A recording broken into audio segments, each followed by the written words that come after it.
और ये कैसे लोगों को बेवकूफ़ बनाते थे, कैसे लोगों को कहते थे हम ये कर देंगे, जब इज़राइल के साथ जंग होगी तो हम ये कर देंगे, जब फ़लाँ मुल्क के साथ जंग होगी तो हम तबाही उतार देंगे, अमेरिका को हम ये कर देंगे। दोस्तों जंगें जो है ना वो साइंस एंड टेक्नोलॉजी से लड़ी जाती हैं, जज्बात से नहीं लड़ी जाती। और ये जंग खत्म होती है। उसके बाद हैरानकुन तौर पर एक तो ट्रंप छलांगे मारना शुरू हो गया। ट्रंप अचानक से अजीबो गरीब बन गया, लेकिन साथ साथ ट्रंप ने टोपी पहन ली, ट्रंप मौलवी बन गया और मौलवी बनकर ट्रंप दुआएं देना शुरू हो गया। सिर्फ 6 बैलिस्टिक मिसाइल का इस्तेमाल हुआ है। 6 भी बहुत बड़ा हमला है, छोटा नहीं है। और इराक में भी कुछ हलचल नजर आ रही है।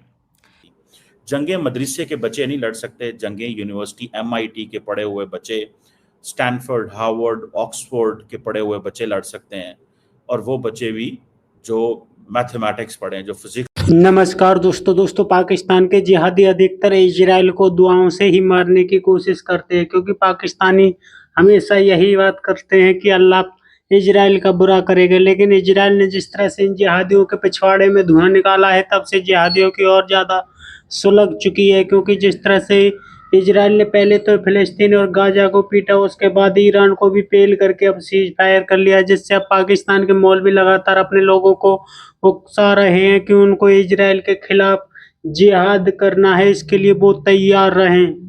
पढ़ें, जो इंग्लिश पढ़ें, जो केमिस्ट्री पढ़ें, जो बायो पढ़ें, जो IT पढ़ें, जो आर्टिफिशियल इंटेलिजेंस पढ़ें, धमकियों से आप लोगों को नहीं गिरा सकते। ईरान क्यों नाकाम हुआ? लोगों को मेरी बातें नहीं अच्छी लगेंगी, पर ये हकीकत है। ये हमारे पाकिस्तान के एक मौलवी साहब हैं, जरा इनको सुनिएगा ये क्या कहते हैं और मैं आपको बताता हूँ। ये वो जंगी लिबास है जो हमारे मुजाहिदीन सर पर पहना करते थे। ये मैंने सामने रखा है, आपको नहीं पता इसका मतलब क्या है। ये इसका मतलब आप नहीं जानते। वो कहते थे सर पर पहने, मैंने कहा सर पर पहनेंगे उस वक्त जिस दिन इंशाअल्लाह जनाब इसराइल की जानिब चल रहे होंगे। हमने ये उस निस्बत से रखा है, सलाहुद्दीन अय्यूबी की निस्बत से रखा है। हमने मोहम्मद बिन कासिम की निस्बत से रखा है, उम्मत के सबसे बड़े दलेर खालिद बिन वलीद की निस्बत। जिस दिन हमने इजराइल की तरफ जाना होगा तो भाई इजराइल ने तो मार मार के तबाही उतार दी मुसलमानों की गजा के अंदर। तो आपने कब जाना है? ये हमारे लोगों को साथ झूठ बोला जाता है, हमारे लोगों के साथ हमारे लोगों को वर्गलाया जाता है, हमारे लोगों को जो है वो मोबिलाइज किया जाता है, उनके साथ ज्यादती की जाती है।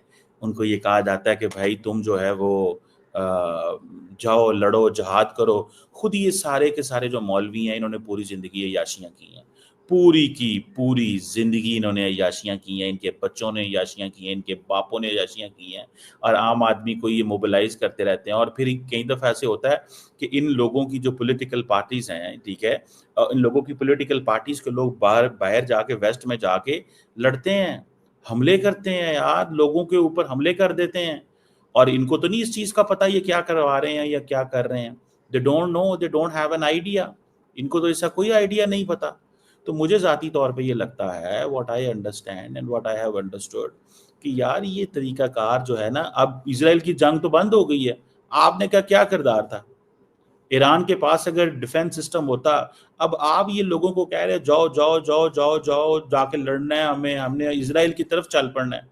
कोई घोड़े पे चल पड़ा है, कोई इस तरह के लिबास निकाल के चल पड़ा, वो पाए ना लिबास नहीं बचाते। वो टॉम हॉक मिसाइल जब चलेंगे, वो टॉम हॉक मिसाइल चलेंगे अरेबियन सी से, वो ईरान के न्यूक्लियर साइट्स को उन्होंने तबाह कर दिया है। अपने बच्चों को फिजिक्स पढ़ाओ, अगर अमेरिका का मुकाबला करना है, इजराइल का मुकाबला करना है, उनको फिजिक्स पढ़ाओ, उनको केमिस्ट्री पढ़ाओ। ये लोगों को गलत ना वर्गलाओ, ये लोगों के साथ, लोगों के बच्चों के साथ ये जुल्म ना करो, लोगों के बच्चों के साथ ये जुल्म मत करो, लोगों के बच्चों की जिंदगियां मत तबाह करो। लोगों की अपनी लोग तो आपको देख के बड़े खुश होते हैं कि ये हमारे लीडर हैं। लोग आपको देख के बड़े खुश होते हैं, ये हमारे लीडर हैं और ये हमें रास्ते देंगे, ये हमें इंगेज करेंगे। आप क्या कर रहे हैं? आप क्या कर रहे हैं? आप इस चीज को थोड़ा स्टडी करें ना, आप क्या कर रहे हैं? अब पाकिस्तान की सारी जो रिलीजियस क्लास है वो क्यों बुरी तरह एक्सपोज हुई है कि वो कहते हैं हमने इजराइल की तरफ जाना है। आपने पूरे का पूरा मौका गवा दिया इजराइल की तरफ जाते हुए।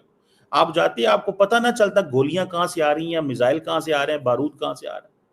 ये क्यों हमारे लोगों के साथ किया जाता है? क्यों पाकिस्तानी कौम और यंग जनरेशन का जो मुस्तकबिल है वो साइंस नहीं है? क्यों चंद एक उलमा जो है ये और मैं अभी, मुझे सोशल मीडिया पे किसी ने बताया, उसने कहा जनाब आप भी जज्बाती तकरीरें करें, आप भी लोगों को कहें हम इसराइल को ये कर देंगे, अमेरिका को ये कर देंगे। भाई मैंने कहा जब कर देंगे तो फिर कर देंगे, तो जो कर देंगे तो पता लग जाएगा कर देता है। जब हुआ ही नहीं है तैयारी, तो आज तैयारी करेंगे तो 30 साल बाद, 40 साल बाद। ये जो B2 बॉम्बर उन्होंने बनाए हैं, ये को आज के लगे हुए हैं उनके पास। सिर्फ इतना बता दें, ये जो B2 बॉम्बर हैं ये वो आज के हैं। सिर्फ जिन लोगों को नहीं पता, इन मौलवी साहब को क्या पता होगा, ये तो जब उड़ते हैं। देखिए अमेरिकी सदर ने, काश ये हमारे मौलवियों को पता चले, अमेरिकी सदर ने क्या कहा। अमेरिकी सदर ने कहा कि हमारे जहाज वॉशिंगटन से उड़े, उसके आगे पीछे एयर रिफ्यूलिंग, ये जो आप देख रहे हैं एयर रिफ्यूलिंग की कैपेबिलिटी मौजूद थी, और वो रास्ते में एयर रिफ्यूलिंग करते आए, करते गए, उनको कोई प्रॉब्लम ही नहीं हुआ। यार वो कौन लोग हैं, उन्होंने क्या तैयारियां की हुई हैं। जब तक आपको होश आएगी कि हमारे ऊपर हमला हो गया है, वो रास्ते में वापस हमला करके अटलांटिक ओशन की तरफ जा चुके होंगे। आप वहां पे कैसे पहुंचेंगे, और आप यहां बेवकूफ लोगों को बनाते हैं। अमेरिका पाकिस्तान का एक इंपॉर्टेंट इत्तेहादी है, रहेगा। हमें दुनिया में को एग्जिस्ट करना है, इंगेज करना है। यानी मैं सोच रहा था, मिर्गी पड़ गई है, क्या हो गया है। वो कह रहा है God bless America, God bless Iran, God bless Israel, आगे बढ़ो, तरक्की करो, फैलो फूलो, बच्चे पैदा करो, अब तरक्कियां हों, फूल खिले, यहाँ पर खुशियां हों, यहाँ पर बुलबुल आकर नगमे यहाँ पर गाए। लिटरली वो दुआएं, डोनाल्ड ट्रंप दुआएं देना शुरू हो गया था। लेकिन नाज़रीन ये 288 घंटे थे, ये सिर्फ 12 दिन नहीं थे। 288 घंटे का एक एक्टिव मिलिट्री खौफनाक किस्म का कॉम्बैट था। दुनिया इसे याद रखेगी, तारीख इसे याद रखेगी, हिस्ट्री इसे कैसे डिफाइन करेगी, मौरिख इसे कैसे लिखेगा, ये आपके सामने रख देते हैं। चूंकि कोई ना कोई है जो कि इस जंग में हारा है, किसी ना किसी ने कुछ ना कुछ लूज किया है। तीनों ममालिक, इजराइल, अमेरिका और ईरान, कहीं ना कहीं पर बहुत बड़ा डैमेज हुआ है। लिहाजा इस सारी डैमेज को असेस करते हैं कि कहां पर असल में जरबें ज्यादा लगी हैं, कहां पर फूटें ज्यादा पड़ी हैं, और कहां पर चीखें ज्यादा निकली हैं, और कौन है जो कि सारा ग्राउंड लूज कर गया है। सबसे पहले इजराइल ने हाथ खड़ा किया अमेरिका के सामने। उसने कहा जनाब मैं आपकी नाजायज औलाद हूं, मैं छोटू हूं, मैं बदमाश हूं, मैं इस खित्ते का बहुत बड़ी ताकतवर हूं, मेरे पास आयरन डोम है, मेरा डिफेंस बड़ा तगड़ा है, मेरे जहाज बड़े तगड़े हैं, मेरी मोसाद का फुटप्रिंट है वहां पर। मैं जनाब जाता हूं और ईरान को फेंटा लगाता हूं। 15-20 मिनट में टॉप कमांड को फारिग कर दिया, साइंसदानों को एलिमिनेट कर दिया, न्यूट्रलाइज कर दिया, पॉलिटिकल लीडरशिप को खत्म कर दिया। उसने कहा 20 मिनट के बाद ईरान का खून लाकर जनाब आपके कदमों में पेश कर दूंगा। मेरे लिए ये 1 घंटे का खेल है। मैं गया और मैं वापिस आया। ये कहकर छोटू गया था कि मैं गया और वापिस आया। उसके बाद नाज़रीन 288 घंटों के बाद की सूरत हाल यह है कि पहली दफा इजराइल की एक सोवरन स्टेट के साथ, एक रियासत के साथ मॉडर्न टाइम में जप्फी लगी है। और ये ना सिर्फ जप्फी लगी है, बल्कि जो डंक था इजराइल की बदमाशी का, उस डंक को ईरान निकालने में कामयाब हो गया है, उस हवे को ईरान तोड़ने में कामयाब हो गया है, उस मिलिट्री डोम को छेदी लाल छलनी बनाने में ईरान कामयाब हो चुका है। और इजराइल 288 घंटों के बाद आकर उधर ही खड़ा हो गया है जहां से उसने सफर शुरू किया था कि जनाब मुझे एग्जिस्टेंशियल थ्रेट है, मुझे ये ममालिक खा जाएंगे, मुझे मुसलमान मारेंगे, मुस्लिम स्टेट्स मारेंगी। 288 घंटों के बाद आकर इजराइल उधर ही खड़ा हो गया है कि जनाब मुझे एग्जिस्टेंशियल थ्रेट है और जनाब मैं खतरे में हूं। ये वो इजराइल जिसकी आयरन डोम, जिसका arrow 4, arrow 3, David sling, third system, फिर पूरे खित्ते के अंदर, पूरे मिडिल ईस्ट के अंदर उसे डिफेंस करने वाले, उसके जो उसे बैक करने वाले, उसके हवारी और उसके बदमाश मौजूद थे, वो 288 घंटों के बाद इजराइल को वल्नरेबल तरीन एक मुल्क दोबारा से बना चुके हैं। इजराइल के 2 शहर, हाइफा और जो उसका तल अबीब है, फ्लैटन, कब्रिस्तान, खंडर बनाकर ईरान ने उसे रख दिया है। Hypersonic missile, supersonic missile, ballistic missile directly जाकर इजराइल के अंदर हिट हुए हैं। मोसाद का हेडक्वार्टर तबाह हुआ, ऑयल रिफाइनरीज तबाह हुई, 12 दिन लोग बंकरों से नहीं निकले, इजरायली घर छोड़कर भागे हैं, और चीखें इजराइल की बाकायदा से निकली हैं। तो इन 288 घंटों के बाद अगर किसी को सेका लगा है, या किसी का जिस्म जख्मी है, किसी के कपड़े फटे हुए हैं, जो मैदान में खड़ा है हंस रहा है, लेकिन हंसते हुए उसके दांत उसके मुंह के अंदर मौजूद नहीं है, तो वो दांत जो निकाले हैं वो इजराइल के दांत ईरान ने बाकायदे से निकाल दिए। इंटरनेशनल ये तजिया हो रहा है कि अगर ये जंग 1 हफ्ता और चल जाती तो इजराइल शायद अपनी एग्जिस्टेंस को भी मेंटेन ना कर सकता। अगेन आई रिपीट, खबर ये नहीं है।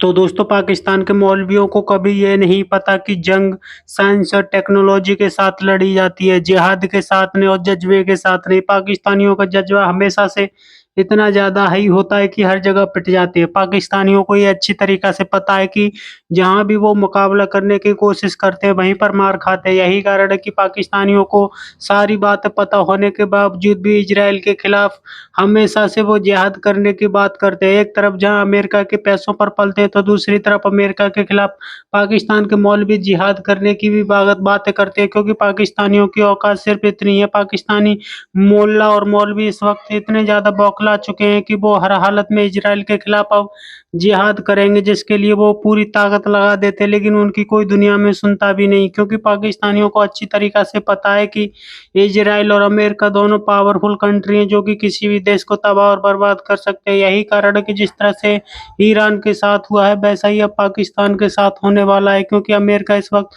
पूरी तरीक़ा से तैयार हो और इज़राइल भी, क्योंकि इज़राइल ने जिस तरह के हमले किए उससे ईरान पूरी तरीक़ा दहल गया। आपकी क्या राय कमेंट में ज़रूर शेयर करें। यदि आप नए बने चैनल को सब्सक्राइब करें। वीडियो पसंद आए तो लाइक करें, कमेंट करें और शेयर करें। जय हिंद, वंदे मातरम।